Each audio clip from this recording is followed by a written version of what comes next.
Season, the Ravens finally back on the right track. Lamar Jackson returned last week from his 3-game absence to lead a dominant performance against the Dolphins.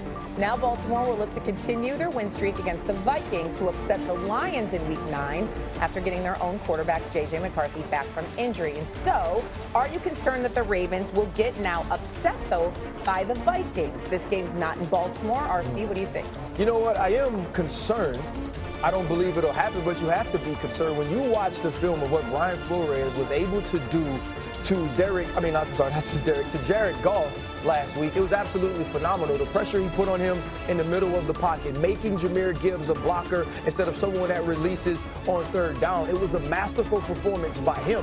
But that's the only thing that scares me. When you look at J.J. McCarthy right now, as he's still trying to get an understanding of the NFL game, he's played 2 good quarters and 1 pass.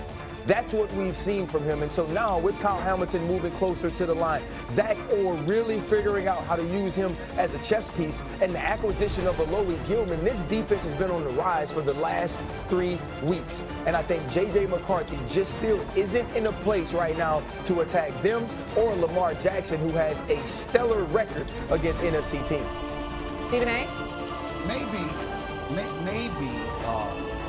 the Vikings will give us reason to be concerned. I just don't find myself very concerned about them for the Ravens for this game. I think that when you think about Brian Flores and what he's able to dial up, RC Cam, I harken back to 2021 when Brian Flores was the head coach of the Miami Dolphins. Yes, I'm mentioning that because he should still be a head coach in this league.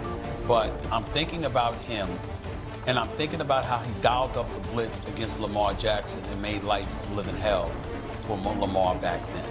And when Lamar defers to what he has become, particularly under duress when he's blitzed, and how much better he is compared to what he used to be, he brings up that experience that he had against Brian Flores' defense.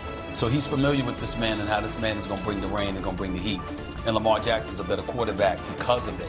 I think about Lamar and what he's going to do. I'm also thinking about Baltimore and how Baltimore's only given up 13 points or so over the last few games, and they forced so many turnovers. But then I'm thinking about J.J. McCarthy. He's still a rookie, y'all, in terms of his play. He's 2-1 as a starter.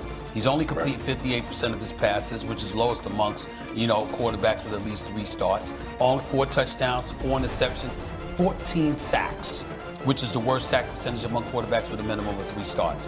I think Baltimore can get to him. I'm just not worried about Minnesota in this game. Yeah. When you look at the gameplay of a J.J. McCarthy, the thing that sticks out to me, he still has that look of uncertainty a little bit. And when you have as many games started as he does, you are reminded that he's still a rookie with his experience. Well, when you play an intimidating lineage of a team like the Baltimore Ravens, these things is what kind of gives you heartache at night. When you start to think like, oh, I'm playing Baltimore, you don't know from whoever came before to things that they're there now, and you start to think to yourself like, am I playing the Baltimore Ravens defense or am I playing Lamar Jackson? These things show up in J.J. McCarthy's play, even though he has the best receiver in the game.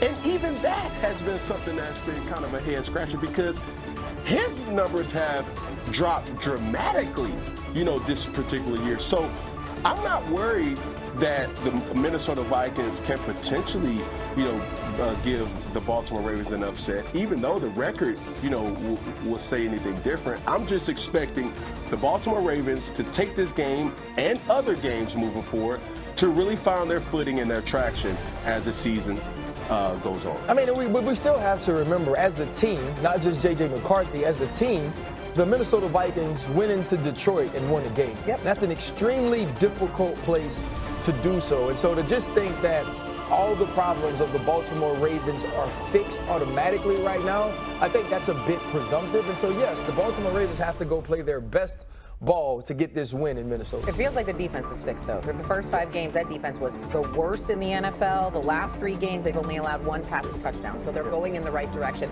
The game of the week, though, it's going to be Monday night, right? When the Packers... Perimeter players that haven't been healthy, he's been knocked around, yet this team somehow, even with all those injuries, is still in the playoff race, and it's because of the quarterback play. There's a quarterback controversy brewing. A quarterback controversy brewing. What does that mean? How you hear that? as the Niners and the Rams are playing this weekend, what does a quarterback controversy with the Niners mean? 6-2 Rams, 6-3 Niners. I think the controversy is when you decide to bring Brock Purdy back this season. And the more Mac Jones wins, the more runway you can give Brock to be able to heal from that injury. Now, what becomes tricky is when Brock is fully healthy. If that happens at some point before the regular season ends, then what do? Do you pull the plug on Mac Jones, who's been able to build momentum with this team, or do you decide to turn it over to Brock? Here's the thing, when we start talking about quarterback controversy, I don't think this is for long term in San Francisco. I think this is just for this year. Because the 49ers, they're not going to be prisoners of the moment. They realize what Brock Purdy has done for them. These guys gone to multiple conference championship games that took them to a Super Bowl, which they lost in overtime because the head coach made an all-time gaffe. Not through anything of Brock Purdy's fault of his own. Matter of fact, the guy balled in that Super Bowl. Brock played really, really well. And so I don't think you pivot off of a quarterback that you just paid that got you to the championship rounds consistently and played well in a Super Bowl. I just don't think you move off of guys like that. Yeah, I'm giving you a round of applause. Bravo. Thank you for squashing the stupidity around this. I'm not calling Dan stupid. I'm saying the stupidity around the long-term aspect of this. This is about whether or not you ride the hot hand. We're not, because like, you want, Smalls, we talk about the Jets, what they can do with all these picks. All right, cool. If they want to go with Mac Jones, if I'm the Jets, I have my answer now. I'm going to get Brock Purdy. I'm going to bring Mike McDaniel in as my offensive coordinator. I already have Garrett Wilson, and now I'm going to recreate the Niners offense. Thank you. Done. Goodbye. I mean, like, that's what I'm doing. But it's interesting that you framed it that way, because my takeaway off of that point, if that's in fact is the debate that's happening internally, then that just means the 49ers didn't think they're capable of winning the championship this year anyway. Because if you're going back and forth in a debate about whether or not you stay with Mac Jones, the quote hot hand, or you go back to Brock Purdy, the guy that you know can get you to a Super Bowl, then that means you don't feel like you can actually win the Super Bowl this year. This is a very much so a build for the future year. Not to say that we didn't have that anticipation coming into 2025 anyway for the Niners, but that's just the organization acknowledging that there are some real limitations on this team and that we're trying to build an identity with a new core of players that will allow us to have high-end success into the future, not necessarily this season. But we thought that on this show, but a lot of people did not. They thought the 49ers were going to have a big-time bounce-back season after going 6-11 because they had talent, they were returning a lot of guys healthy, and because they had the easiest schedule in the NFL. A lot of people thought they would cakewalk their way to the playoffs and win that division. Evans raising his hand, he was one of them. I don't know that there was a team in the NFL that lost more starters this offseason than the San Francisco 49ers. They were relying on youth and health in a big-time way. They were relying on a lot of young players that were unproven. Correct. To be able to get them there. But I think still, many people thought they'd be right there.